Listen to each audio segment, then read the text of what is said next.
No company is immune from the impact of the recession, not even the one-time darling of Wall Street, Starbucks. After 37 years of growth, Starbucks is struggling to put the mo back in its Joe. The number one threat facing America, Starbucks. Going for a cup of coffee and they want you to buy a sandwich and a book and a DVD. In a memo to his top executives, Howard Schultz admitted changes have led to a dilution of the experience and a loss of the romance and theater of Starbucks, opening the door to competitors. This must be eradicated. Yesterday, it was concluded that I would be coming back as Chief Executive Officer. I can see the light. I know what we have to do. We have to show up. We have to do the work. And what doing the work means is that we have to find answers to tough problems. I apologize if anyone in this room feels that we have fractured the culture and values of the company by what has happened over the last few weeks. It's a decision that we had to make. Together, we have to turn this page. We have to go forward. We want to go back to what we really stand for, and we want to provide our customers and our people a sense of pride and confidence in the authenticity of the Starbucks experience. We have a lot of work to do, but our research tells us we're making real progress on every measure of customer satisfaction. There'll be more stores in the next year that'll be very, very different, but much more exciting and obviously much more relevant than the stores we built 10 years ago. Starbucks' best days, I truly believe, are in front of us. We have some of the finest people in the world serving our coffee in our stores. We are ethically sourcing the highest quality coffee in the world. I know that to be true. We have built one of the most recognized and respected brands in the world. And I believe sincerely in the future of our company because I believe in all of you.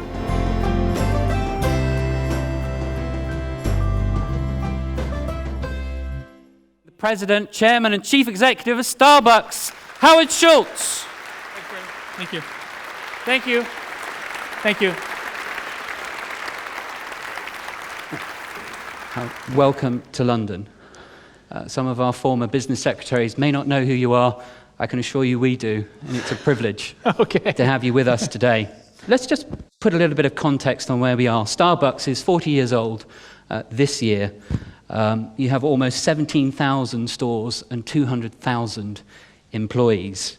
Over 60 million people in more than 50 countries pass through the doors of Starbucks every week. You have annual revenues well in excess of $10 billion. You recently announced record fiscal second quarter results, stating that your sales, traffic, and customer trends all point to the expanding power of the Starbucks business. Starbucks has an extraordinary history, and we're going to explore some of that history today. But I want to start by looking at where you started, and I'd like you to tell us a little bit about what it was like growing up in the projects in Brooklyn in the 50s and 60s. Okay, thank you. Good morning, and thank you all for coming. I really appreciate it very much. My story, I think, has been well told in that I grew up in what is entitled in America the projects, which is federally subsidized housing. Really, literally on the other side of the tracks. My dad never made more than $20,000 a year. He was a blue-collar worker. And I think I saw, as a young child, the fracturing of the American dream, in that, unfortunately, my parents were not educated, and they didn't have the resources to take advantage of what America really had to offer. And I think that really did shape how I would see the world. If I took you to where I grew up, the odds on me getting from there to here is not something you would have bet on. And I think I was very fortunate to put myself in a position to succeed, but also I've had a lot of luck, a lot of good fortune. But I do say in the book, and when I speak to young people, I think something that happens along the way is that people are somehow encouraged that perhaps they're dreaming too big or their dreams can't come true. And what I try and encourage young people to avoid is don't allow anybody, friends, family, even your parents, to tell you you're aiming too high. Because if you look at my story, it's not a Hollywood movie. It's real, it's authentic, and it happened to me. I'm not smarter than anyone else, and it can happen to you. Business is a team sport. It's not about one person. And I think I learned that on the sports field. And specifically what I mean is success is best when it's shared. You have to be willing, I think, to share the spotlight with others. And if you look at the entire history of our company, what we've tried to do, essentially, is build a company that would balance profitability with a social conscience, and that started with our people. And what we've tried to do, I think, more than anything else, is recognize that you can't exceed the expectations of your customers as an enterprise unless you exceed the expectations of your people first. Now, you use a word in the book that you say is not a word widely used in business. You use the word love. Yes. Tell us about your love for Starbucks. Well, you know, I've been giving pretty formal speeches in the last couple of weeks, mostly in the U.S., and I start off, my first sentence is, I want to talk about love. Now, I've talked to business schools, I've talked to business people, I've talked to CEOs, and they, you know, when I say the word love, I think they must think, well, you know, what is going on here? And what I want to try and say is that I want to explain to the audiences that I've spoken to that I love Starbucks Coffee Company almost as much as I love my family. There isn't anything I would not do to defend the company, to preserve it, and to try and enhance it. And I want people around me who have that same level of commitment. Now, I also link it to something else, which is the word humanity, because I think that somehow along the way, maybe because of the pressure of Wall Street or other shareholders, that we've come to believe that the sole responsibility of business is to make a profit. Now, I certainly believe that there is a deep fiduciary responsibility for every business to make a profit. But I think it's a pretty shallow goal if that is your singular focus and that is all that you stand for. And I also believe that you can't attract and retain great people if that's all you're in business to do.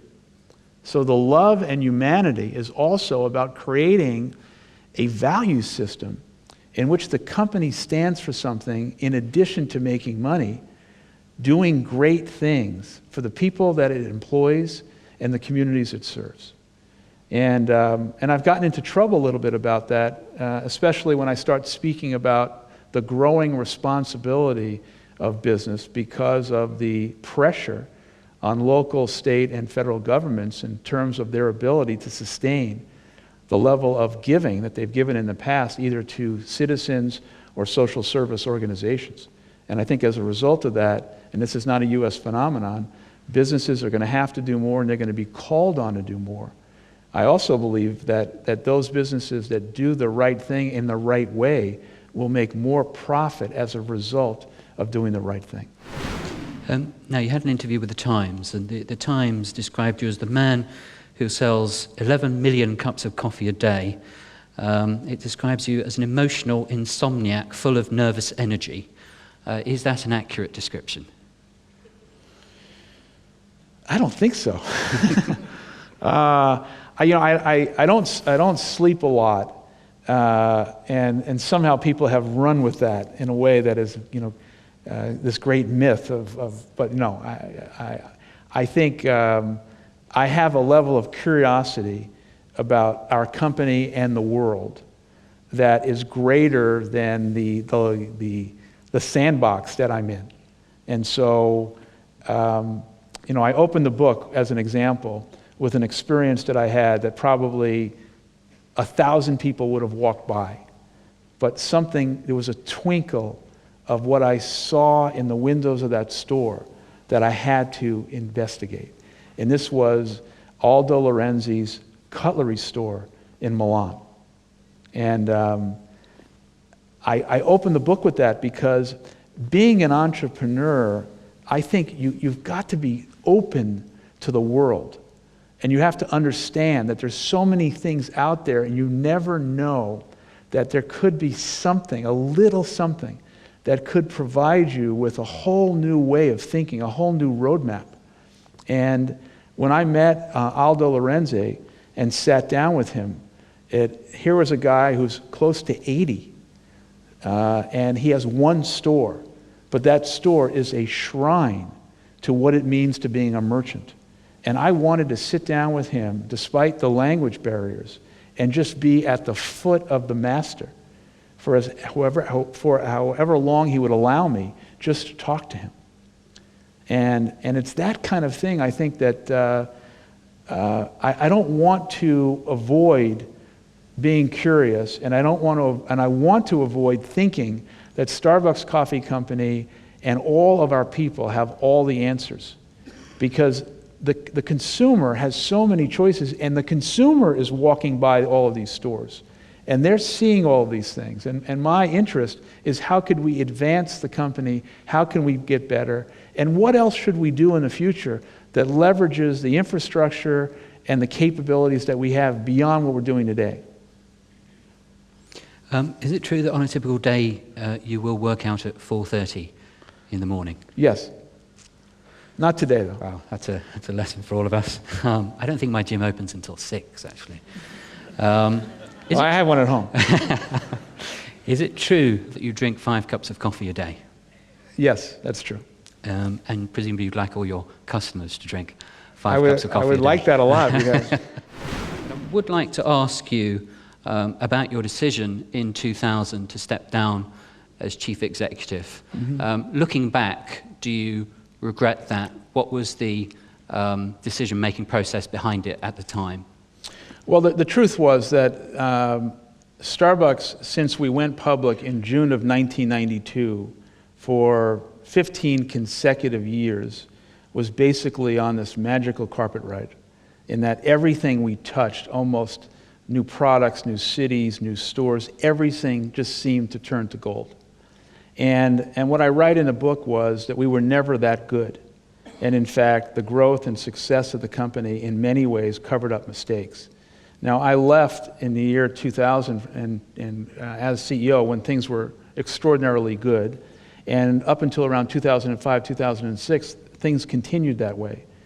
But I began to sense that we were measuring and rewarding the wrong things.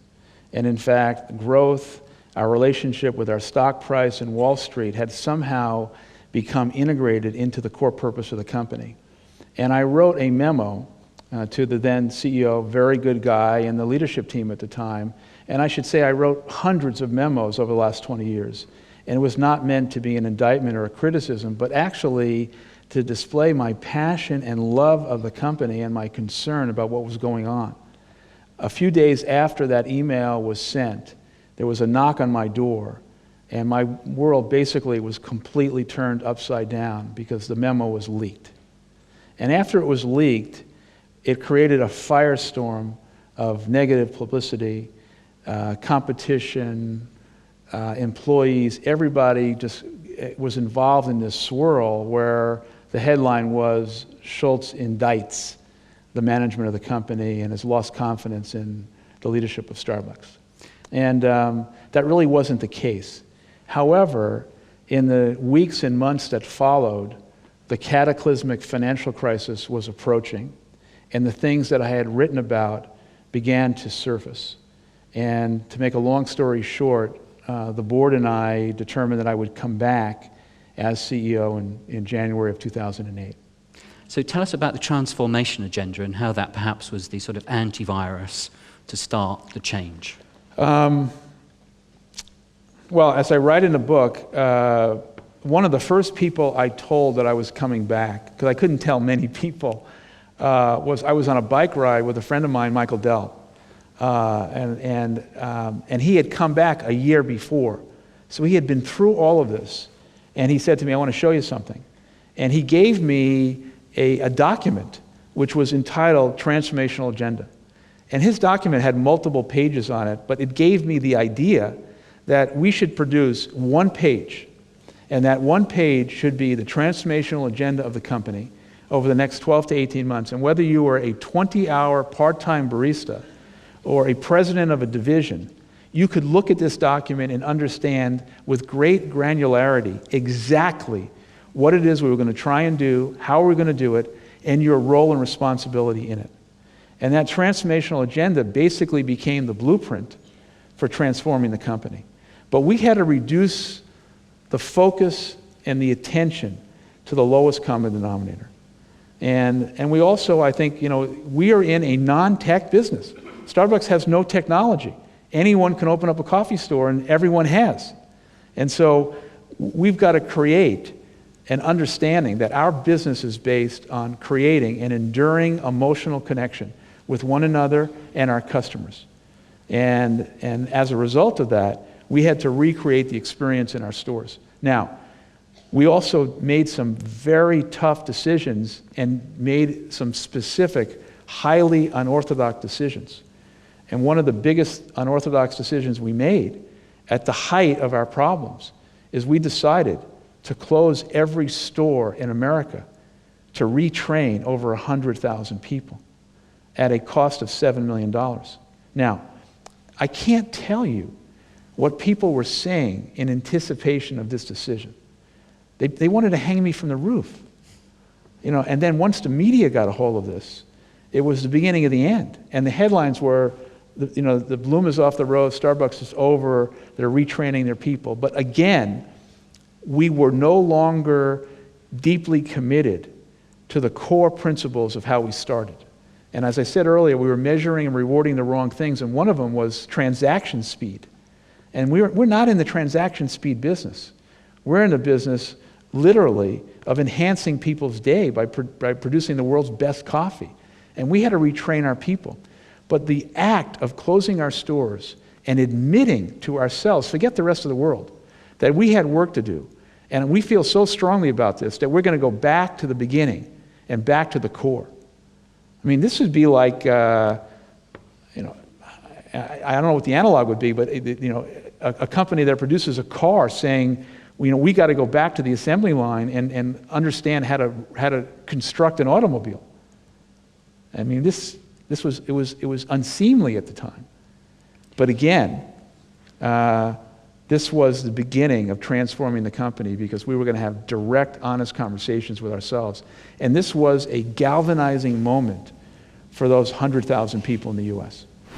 Let me read out the mission, and I guess some cynical people in the audience might think this could actually be a religion. So the Starbucks mission is to inspire and nurture the human spirit, one person, one cup, and one neighborhood at a time. Tell us why that mission is as invigorating to you now as when you opened your first store. It was said, not by me, but it's a great line, and it's been evangelized inside Starbucks, that we've never been in the coffee business serving people. We've always been in the people business serving coffee. And I mentioned earlier that, unlike most consumer brands, the brand was really built by the experience. If we were in Kuwait 5 or 6 weeks ago, and we walked into a store in Kuwait, and different language, people were dressed differently, different politics, but we walked in, and it was a mirror image of what was going on at the same time of day at my local store in Seattle, or many of the stores here in London. What's going on? What's going on is that we created a place for people to come to that has created value in the marketplace. Now, I'm not saying that we have some cure for some disease, but I am saying that as a result of the things that we've done, we've enhanced the lives of many people who perhaps would not have anywhere to go if Starbucks did not exist. We've also created the kind of company that our customers and our people know that when we succeed, we are going to be actively engaged and involved in giving back to the communities we serve. Now, those communities are not only the physical neighborhoods where we have stores. Those are the 30 producing countries in which we buy coffee. Those are social services all over the world that we feel significantly that we want to be engaged in. And I think we want to create the kind of company that people can look at and say, they're not better than anyone else, but I think they got it right. And And I think the mission statement is not about anything other than giving our people an understanding of why we do the things we do. And also trying to put it in a way where whether you are a 20-hour-a-week barista or, again, running a large division at Starbucks, you can see yourself in the mission and understand how you could participate. Now, I'll give you an example. The month of April, which was the 40th anniversary of Starbucks, we basically were engaged in 2,000 community service projects and over 200,000 hours. Now, no one had to do that. People had to volunteer. We were in Shanghai a week and a half ago, and this kind of activity is not generally associated with businesses yet in China. And yet we had hundreds of Starbucks partners and customers who volunteered to be with us to clean up a neighborhood that basically had been left behind. And the spirit that existed in that 3-4 hour period is something that you can't buy. And it's real and it's tangible. And it's not, there were no cameras there, it's not about marketing, it's about trying to build a business that has a conscience. Howard, you're a boy from Brooklyn. You've achieved more than anyone might have thought ever possible. What is your ultimate motivation? What keeps you going, even now?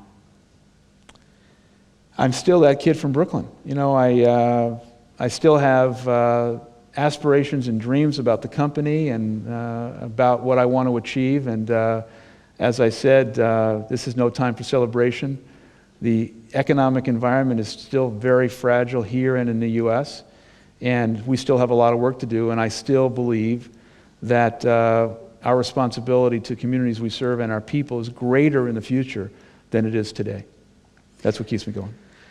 Howard, you end your book by saying, Starbucks' best days are ahead. One cup, one customer, one partner, one experience at a time. It seems you have got back to what matters most, and we wish you continued personal and commercial success and happiness. Will you please join me in saying a huge thank you? Thank you very much. To Howard Thank Schultz. you. Thank you. Nice job. Thank you. Thank you. Thank you. Thank you.